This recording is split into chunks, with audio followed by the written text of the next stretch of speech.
So after all this science of this, the previous talk, actually I prepared a real clinical case just to discuss, in a step-by-step way, the way we treat this patient.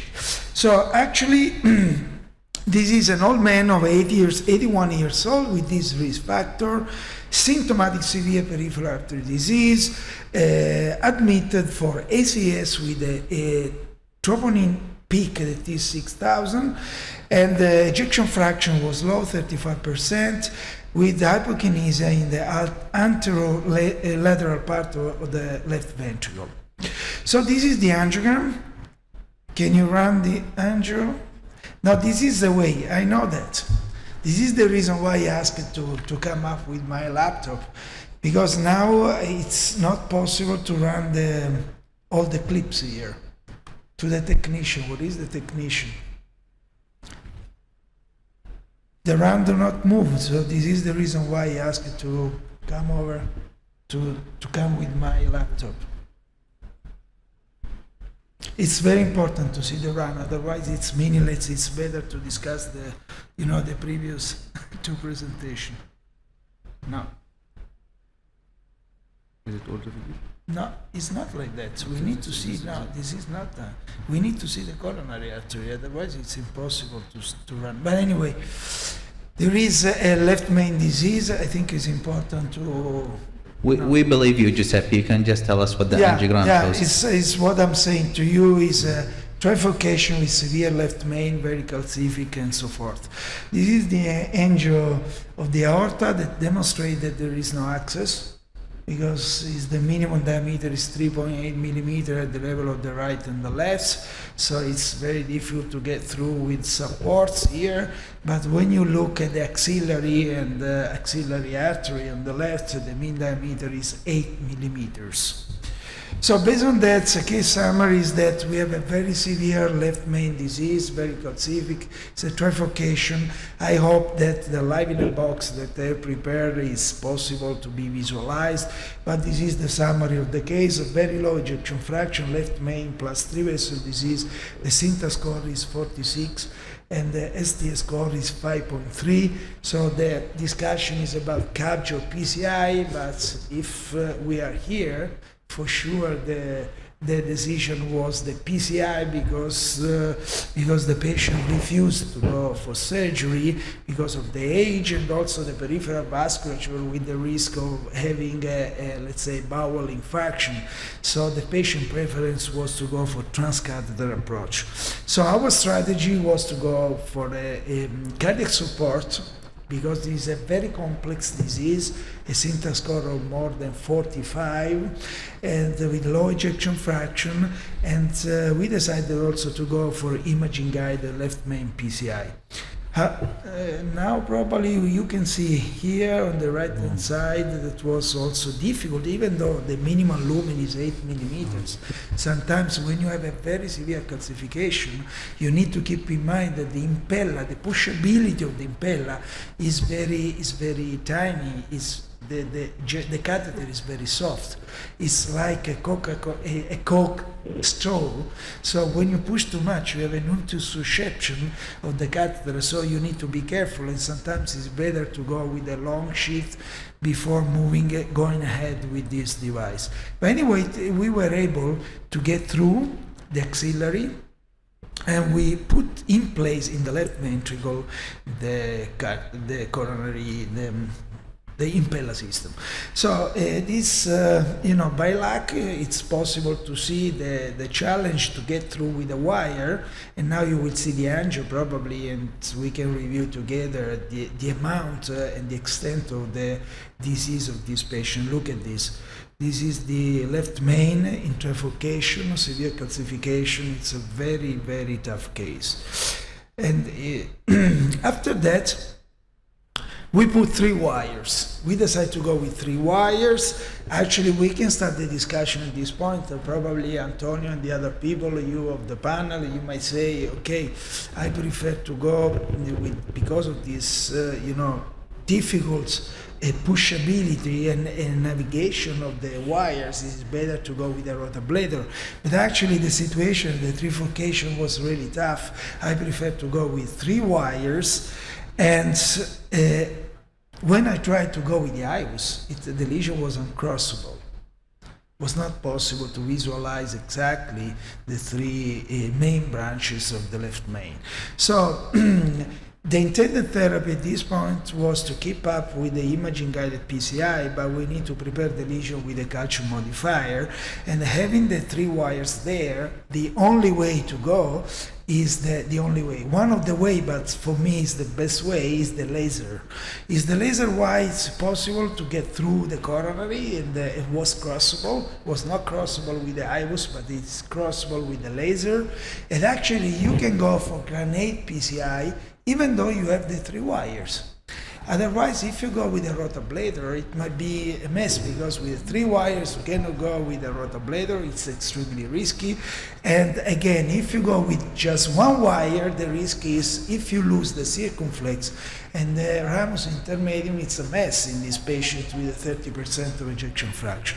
So we decided to go with a laser and granate PCI, and this was angiographically the result, a very long diffuse disease and very calcific. And now it was possible to get through with the IWUS. And now you can see in the pullback that there are a lot of fracture at the level of the calcification. It is mainly luminal calcification. When we go back, you can see that it's very thick and more than 180 degree. So this is something that we need to take care with a calcium modifier. Otherwise, it's very difficult to have to get a well expanded stent in this situation. So this is the live in a box, because this was a real life case that we did with the German people for the German Congress. As you can see here, 270 degrees, a lot of fracture. Here you can see the fracture at the level of the proximal part of the LAD. So at this point, this is the IWUS assessment. Left main is 4.5 millimeters, the ostial LAD with some fractures. And actually this is the situation after laser, but we don't have the file to run the angio.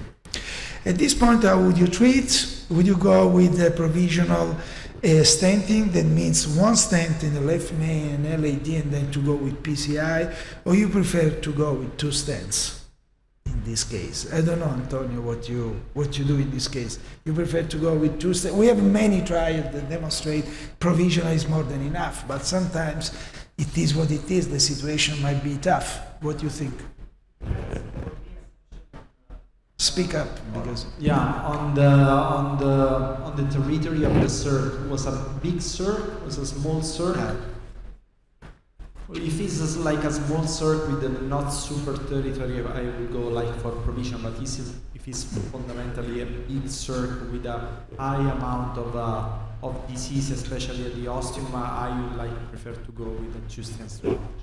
Essentially, what I do, even in provisional, I try to pre-dilate also the circ. I know that is not something that is allowed by the Bifurcation Club, but I want to see what is the behavior of the circ of the disease, and so usually I start with provisional. Provisional. For you, it's provisional. So we decided differently because of the angle of the trifurcation to go with the mini crash. So we went first with the pre-dilatation. You can see just the IWUS there, not because you need to look at the IWUS, because this is a pre-recorder case. So to show you up, the angio, I need also to put together the picture of the IWUS, but just take care of the left-hand side of the screen. This is, as you can see, the circumflex is not so big as you say, but actually this patient is 30% of ejection fraction. And a general rule, Antonio, the good way is to get out from the lab with the same number of vessels you got in. So it's better if we have 3 vessels to get out with 3 vessels, not 2 vessels, because when you have an ejection fraction that is so low, it's better to keep the number of vessels as we got in. So we decided to go with this mini crash, This Sotaroli monosaluting stent, so the first one is at the level of the circ. One tip is to go with this proximal market bead of the circumflex to stay up to the wire of the left main LAD. This is the right position to be sure that you're doing a mini crash and not a crash. So this is the position that you need to keep the two stents. At this point, we crashed the stent with the stent of the left main LAD, and we treated also the distal part with the stent. Actually, we can discuss about DCB, etc. But for me, when you have so severe calcification and the residual lesion is more than 40%, for me this is not the case for DCB, for drug-eluting balloon. So I prefer to stent the lesion and to go for optimization of all the lesion, of all the different lesions. So having said that, this is what we did. You know that kiss is sequential kissing, the final kissing and the final pot at the level of the left main with 4.5 millimeter balloon. This is the final result. The stent is pretty much circular, and when you look here, you can see the difference recommendation in terms of final area to get to impact the prognosis of the patients. And here you can see that we have 14, and what we need to guarantee is at least 10 for the western side of people. Not for the East Asian is 8, but for the western people is 10 because of the different size of the people in general. And then the ostial is 7, and actually we need to stay above 5.6. So it is okay, and also related to the ostial of LAD, we had 10, and we need to respect to stay at least 7, 8. So actually this means it's a good results and a good expansion of the stent. This is the final results. It is not too bad at all, considering how we started off with this case. 6 months follow-up, I think everybody, it is a pity if we don't have a clip. It's a pity because the ejection fraction, there was a full recovery of ejection fraction. Well, 30% actually was 50%. But actually you can see, even though we don't have the movie, the remodeling is pretty much normal. It's not, let's say, spherical, the ventricle. So actually the result was very good.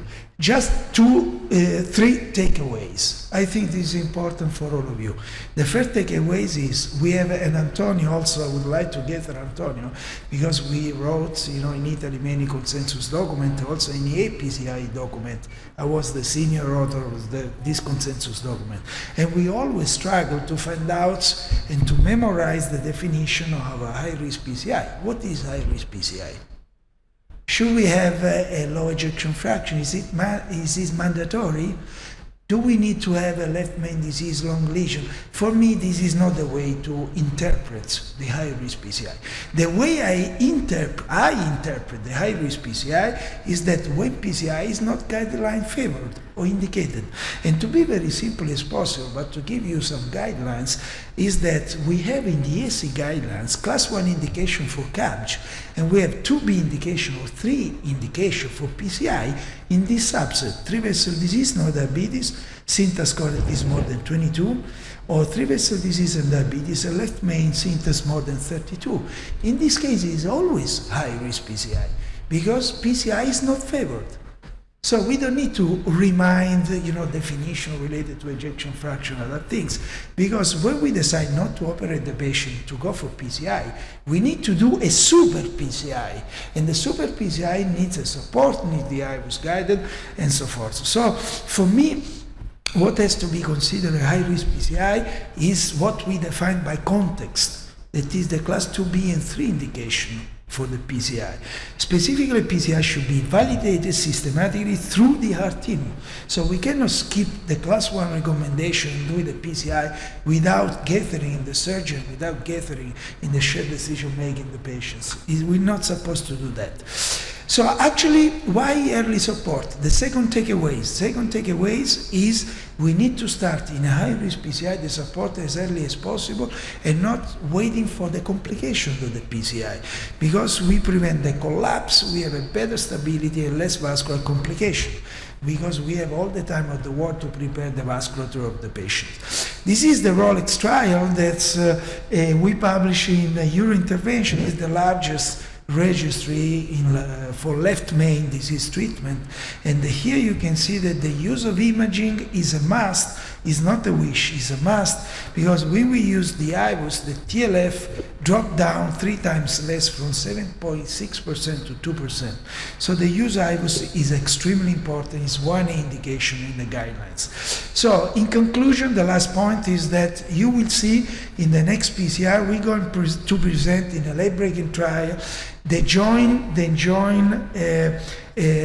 analysis of the EBC, that is a randomized trial on left main, and the Rolex trial. The same stent is the Zotarol Mussolini stent, is the Onyx stent, and for the first time we will have some answer in terms of what is the best strategy when we go for 2-stent strategy in a Western country people, because the technique of mini crash, etc., belongs to the very eastern population. So actually this is the first European registry that will answer to the point which is the best strategy when we decide to go the 2-stent strategy. The last point is the bulking.